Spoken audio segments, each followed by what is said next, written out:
नमस्कार दोस्तों, मैं राकेश कुमार स्वागत करता हूं आपका हमारे daily Chhattisgarh current affair series में।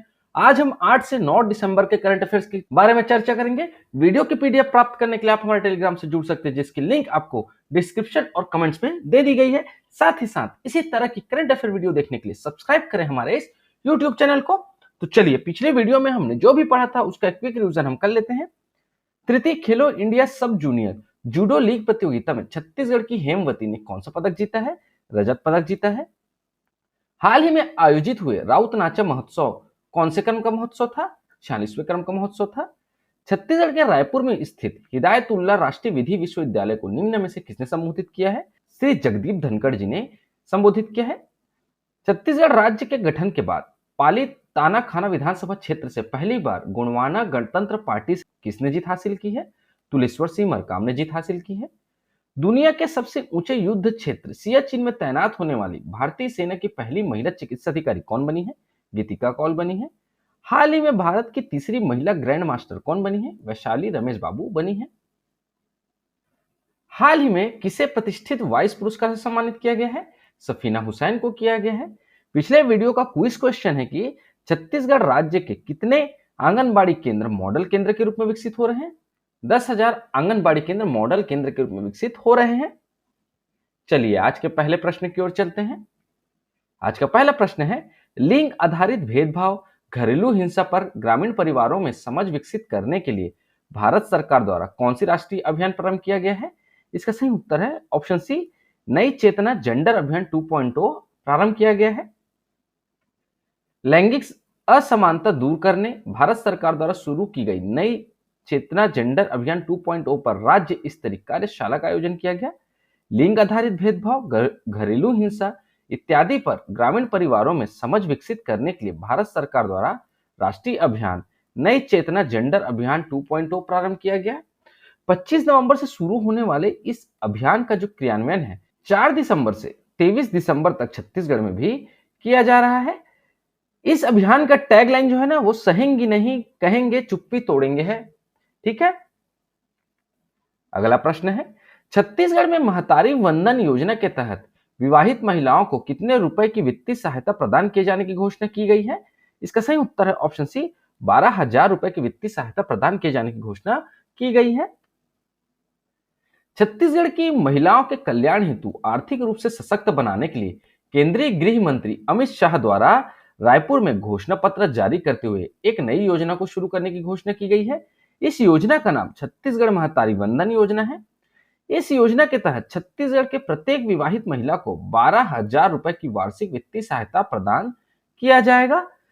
यह योजना मध्य प्रदेश की लाडली बहना योजना की तर्ज पर छत्तीसगढ़ में महतारी वंदन योजना के नाम पर लागू की जाएगी।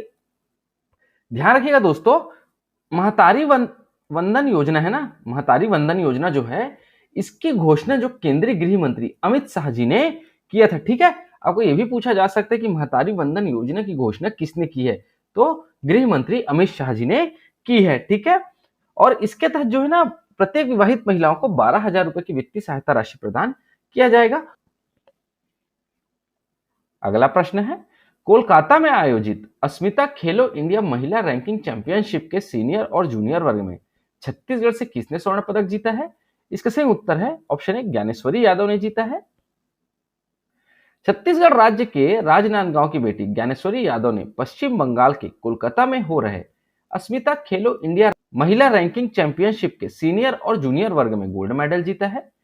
इस खेल का आयोजन 2 दिसंबर से 6 दिसंबर 2023 तक चला है। ज्ञानेश्वरी यादव छत्तीसगढ़ टीम का प्रतिनिधित्व कर रही हैं।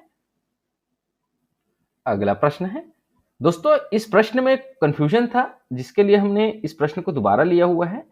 छत्तीसगढ़ विधानसभा चुनाव 2023 में कितने महिला प्रत्याशियों ने जीत हासिल की है? इसका सही उत्तर है ऑप्शन सी, 19 महिला प्रत्याशियों ने जीत हासिल की है। दोस्तों, इसके पहले मैंने आपको 18 महिला प्रत्याशी बताया था, क्योंकि न्यूज में 18 महिला प्रत्याशी दिया जा रहा था। बट छत्तीसगढ़ शासन के राजपत्र में यह बताया गया है कि छत्तीसगढ़ विधानसभा चुनाव में 19 महिला प्रत्याशियों ने जीत हासिल की है। ठीक है। तो इसको आप अपने नोट्स में सुधार लीजिएगा, क्योंकि पिछली वीडियो में हमने इसमें 18 महिला प्रत्याशी पढ़ा हुआ था, उसको आप सुधार के 19 कर लीजिएगा। ठीक है। छत्तीसगढ़ विधानसभा 2023 के इस चुनाव में रिकॉर्ड 19 महिलाएं चुनाव जीती हैं। भाजपा ने 15 महिलाओं को मैदान में उतारा था, वहीं कांग्रेस ने 18 महिलाओं को टिकट दी थी। इस चुनाव में भाजपा की 8 और कांग्रेस की 11 महिलाओं ने चुनाव जीता है। अब शायद यहाँ पे इस प्रश्न में कोई कंफ्यूजन नहीं होगा, है ना। 18 को आप 19 कर लीजिएगा और इसमें से 8 भाजपा की महिलाओं ने चुनाव जीता है और 11 कांग्रेस की महिलाओं ने चुनाव जीता है। अगला प्रश्न है, हाल ही में चर्चित इंजरम नामक गांव छत्तीसगढ़ के किस जिले में है? इसका सही उत्तर है ऑप्शन बी, सुकमा जिले में है। छत्तीसगढ़ के सीमांत बस्तर अर्थात सुकमा जिला का इंजरम नामक गांव इंज ऋषि के कारण विख्यात है। यह वही स्थल है जहां भगवान राम ने अपने वनवास काल के दौरान ऋषि से आशीर्वाद प्राप्त किया था। गौरतलब है कि सुकमा जिले के इंजरम ग्राम का नामकरण इंज ऋषि से हुआ है।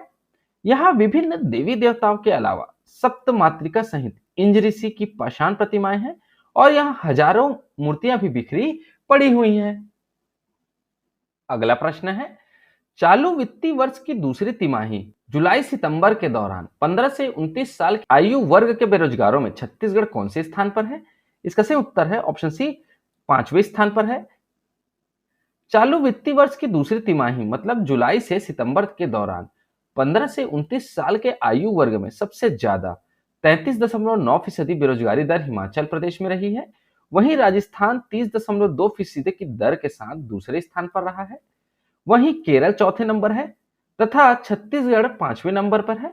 छत्तीसगढ़ में बेरोजगारी दर 26.4% है। राष्ट्रीय नमूना सर्वेक्षण कार्यालय के मुताबिक गुजरात में सबसे कम 7.1% बेरोजगारी दर दर्ज की गई है। इससे पहले की तिमाही अप्रैल से जून में देश में बेरोजगारी दर 17.6% दर्ज की गई थी।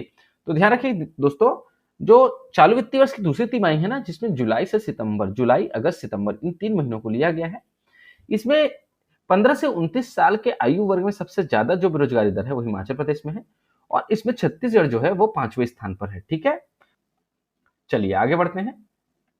अगला प्रश्न है, नासा के मार्स रोवर को ऑपरेट करने वाली पहली भारतीय कौन बनी है? इसका सही उत्तर है ऑप्शन सी, अक्षता कृष्णमूर्ति बनी है। अक्षता कृष्णमूर्ति संयुक्त राज्य अमेरिका में national aeronautics and space administration NASA के साथ मार्स रोवर को ऑपरेट करने वाली पहली भारतीय बन गई है।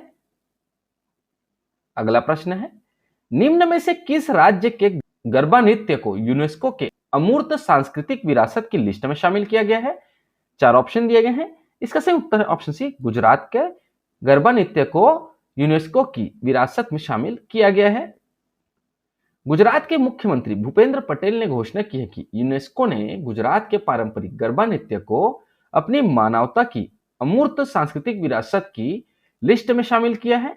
गरबा नृत्य इस सूची में शामिल होने वाला भारत की 15वीं अमूर्त सांस्कृतिक विरासत है।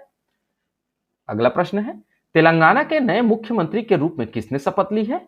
इसका सही उत्तर है ऑप्शन सी, अनुमुल्ला रेवंत रेड्डी ने तेलंगाना के नए मुख्यमंत्री के रूप में शपथ ली है। तेलंगाना प्रदेश कांग्रेस कमेटी के अध्यक्ष अनुमुल्ला रेवंत रेड्डी ने तेलंगाना के मुख्यमंत्री के रूप में शपथ ली है। राज्यपाल तमिलिसाई सुंदर राजन ने उन्हें पद और गोपनीयता की शपथ दिलाई है। तेलंगाना राज्य के गठन के बाद रेवंत रेड्डी तेलंगाना के दूसरे मुख्यमंत्री हैं।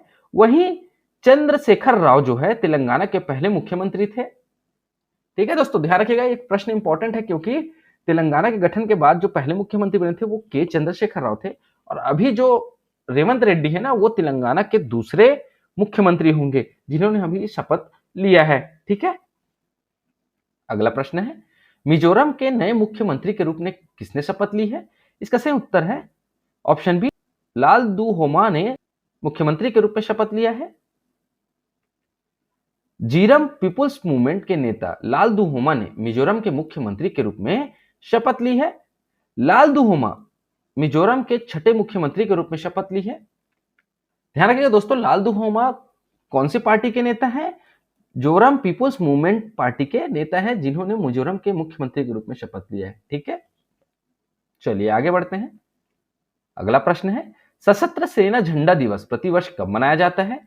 इसका सही उत्तर है ऑप्शन बी, 7 दिसंबर को मनाया जाता है। सशस्त्र सेना झंडा दिवस प्रतिवर्ष भारतीय सेना की बहादुरी, त्याग और समर्पण के सम्मान में एवं वीर शहीदों की स्मृति में हमारे देश में प्रतिवर्ष 7 दिसंबर को मनाया जाता है। दोस्तों आज के लिए आपका प्रश्न है, राष्ट्रपति द्रौपदी मुर्मू ने छत्तीसगढ़ से किसे राष्ट्रीय सेवा योजना पुरस्कार से सम्मानित किया है? 4 ऑप्शन दिए गए हैं, इसका सही उत्तर आप हमें हमारे कमेंट बॉक्स में जरूर बताएं। दोस्तों उत्तर गलत हो या सही, आप इस क्वेश्चन को अटेम्प्ट जरूर करें। आज की वीडियो में इतना ही दोस्तों, आशा करता हूं आपको हमारी वीडियो पसंद आई होगी। अगर आपको हमारी वीडियो पसंद आती है तो लाइक करें, शेयर करें और हमारे इस चैनल को सब्सक्राइब करें। इस वीडियो को देखने के लिए आपका बहुत बहुत शुक्रिया। Thank you very much.